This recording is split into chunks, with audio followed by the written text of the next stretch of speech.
Hello students. आज class +1 unit number 1 physical world and measurements के lecture number 13 में we are going to discuss some numericals on the basis of propagation of error. Propagation of error जो topic है वो हमने previous lectures में cover किया है। तो प्रोपोगेशन ऑफ एरर को हमने propagation of error in addition, in subtraction, in product, in division and in terms of power sum up किया। तो अब जब आप न्यूमेरिकल्स की बात करते हो, जैसा कि आपके सामने न्यूमेरिकल स्क्रीन पे नजर आ रहा है, द स्पेसिफिक रेजिस्टेंस ऑफ रो, तो ये सिंबल इसको रो बोलते हैं, of a thin wire of radius r centimetre, resistance capital R ohm and length capital L is given by this one.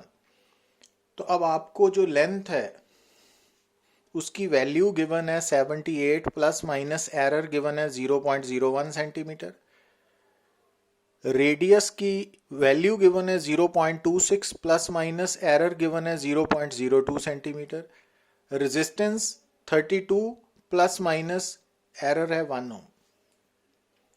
तो आपको जो फार्मूला गिवन है वो है दिस वन, ये वाला फार्मूला। अब आपने इस रो रेजिस्टिव जो स्पेसिफिक रेजिस्टेंस है, जिसका दूसरा नाम रेजिस्टिविटी भी है, उसकी पहले रिलेटिव एरर निकालोगे। तो अब जब आप रिलेटिव एरर निकालोगे तो यहाँ पे जो पाई टर्म है ये नॉन है विद 100% एक्यूरेसी, मीन्स इसकी एरर 0 है। तो इसको हमने निगलेक्ट कर देना है। तो सबसे पहले जब हमने रो की रिलेटिव एरर लिखनी है, डेल्टा रो बाय रो, तो वो किसके बराबर होगी? रेडियस की पावर को रेडियस की रिलेटिव एरर के साथ मल्टीप्लाई करना है, प्लस रेजिस्टेंस की पावर 1 है यहाँ पे कैपिटल आर की, उसको रिलेटिव एरर इन रेजिस्टेंस के साथ मल्टीप्लाई करना है, प्लस लेंथ की पावर है -1, क्योंकि लेंथ डिनोमिनेटर में है, तो जब ऊपर जाएगी तो इसकी पावर -1 होगी। But maximum relative error calculate करने के लिए आपने उसका पावर का नेगेटिव साइन नहीं लेना, 1 into relative error in length. अब डेल्टा आर की वैल्यू 0.02 सेंटीमीटर है, ये डेल्टा आर की वैल्यू है, ये स्मॉल आर की वैल्यू है। ये डेल्टा कैपिटल आर की वैल्यू है, ये कैपिटल आर की वैल्यू है, रेजिस्टेंस की वैल्यू। ये डेल्टा एल की वैल्यू है, ये एल की वैल्यू है। यहाँ सब्स्टिट्यूट करके इनको सॉल्व करना है। तो सॉल्व करने के बाद हमारे पास आंसर आ जाएगा। बट हमने क्योंकि मैक्सिमम परसेंटेज एरर निकालनी है, तो रिलेटिव एरर को आपने 100% के साथ मल्टीप्लाई कर देना है। तो उसको सॉल्व करने के बाद हमारे पास आंसर आ गया ±18.51%।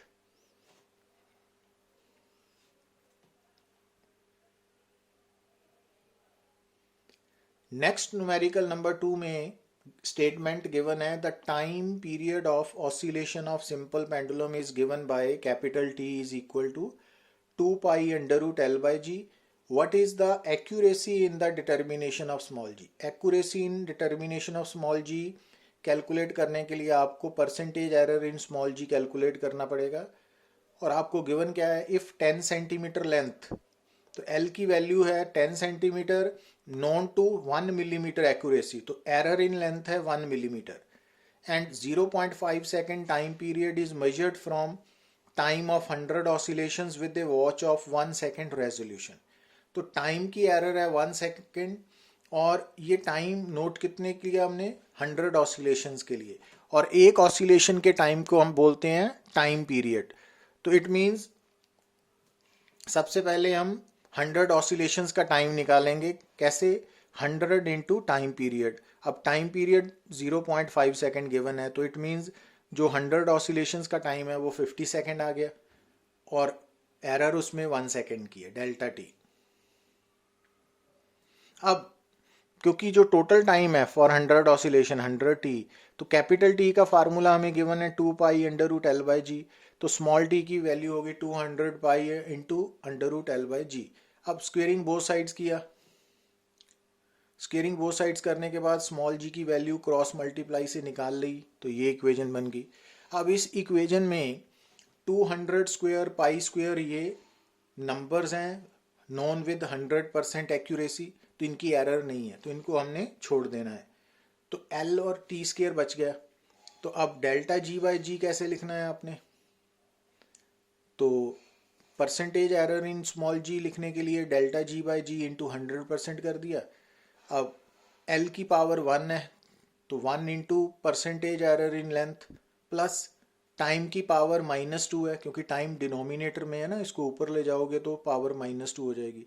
तो टाइम की पावर को 2 लेना है मैक्सिमम एरर में, तो into percentage error in time period. तो अब 100% आपने कॉमन निकाल लिया, तो डेल्टा एल की वैल्यू भी गिवन है, एल की भी गिवन है, डेल्टा टी की भी गिवन है, टी की भी गिवन है। वो वैल्यू सब्स्टिट्यूट करने के बाद आपने percentage error in small g निकाल लिया, वो आ गया ±5%। The length and breadth of rectangles are this one. Area निकालना है हमने विद एरर। अब लेंथ और ब्रेड्थ गिवन है, एरिया निकालना है। अब आपको ध्यान आना चाहिए कि एरिया तो मल्टीप्लिकेशन प्रोडक्ट से आएगा, तो इट मीन्स जो एरिया की वैल्यू आएगी वो कैसे आएगी, लेंथ की वैल्यू और ब्रेड्थ की वैल्यू को मल्टीप्लाई करना पड़ेगा। तो एरिया की वैल्यू स्मॉल ए कैसे निकाली, 5.7 इंटू 3.4, तो दिस वन। अब इसको राउंड ऑफ करके 19 लिख लिया, इक्वेशन नंबर 2। तो ये एरिया की वैल्यू निकाल ली हमने। अब एरर निकालने के लिए क्या करोगे, क्योंकि area product of length and breadth है, तो आपको पहले रिलेटिव एरर इन एरिया निकालनी पड़ेगी। डेल्टा ए बाई ए कैसे निकालोगे, जो फर्स्ट टर्म लेंथ है उसकी relative error 0.1 divided by 5.7 plus relative error in breadth 0.2 over 3.4, तो इनको सॉल्व किया तो ये आंसर आ गया। अब एरिया की वैल्यू हमने इक्वेशन नंबर 2 में निकाली है 19.38, उसको यहाँ पे सब्स्टिट्यूट किया और क्रॉस मल्टीप्लाई किया, तो सॉल्व करने के बाद हमारी जो एरर इन एरिया है वो 1.5 स्क्वायर सेंटीमीटर आ गई। तो इसका मतलब एरिया की टोटल वैल्यू कितनी होगी, 19 प्लस माइनस 1.5 स्क्वायर सेंटीमीटर। अब आपने न्यूमेरिकल नंबर 4 में सॉल्व करना है पोटेंशियल डिफरेंस। पोटेंशियल डिफरेंस भी गिवन है, रेजिस्टेंस भी गिवन है। Calculate current with error limits.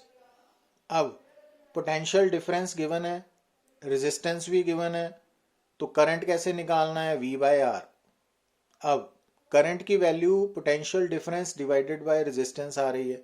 अब पोटेंशियल डिफरेंस की वैल्यू को आपने रेजिस्टेंस की वैल्यू के साथ डिवाइड करोगे तो वो करंट की वैल्यू आ जाएगी। तो करंट की वैल्यू आ गई 20/8 2.5 एम्पियर। अब आप, क्योंकि जो करंट है वो पोटेंशियल डिफरेंस बाय रेजिस्टेंस है ना, तो डिवीजन का केस बन रहा है, तो डिवीजन में रिजल्ट की रिलेटिव एरर कैसे निकालोगे, फर्स्ट टर्म की relative error 1/20 plus second term resistance की रिलेटिव एरर 2/8, तो इसको सॉल्व किया तो रिलेटिव एरर इन करंट आ गई 3/10।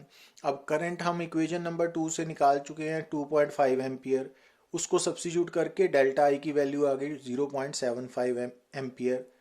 तो इट मीन्स करंट कितना आ गया, 2.5 उसकी वैल्यू है प्लस माइनस 0.75 उसकी एरर है।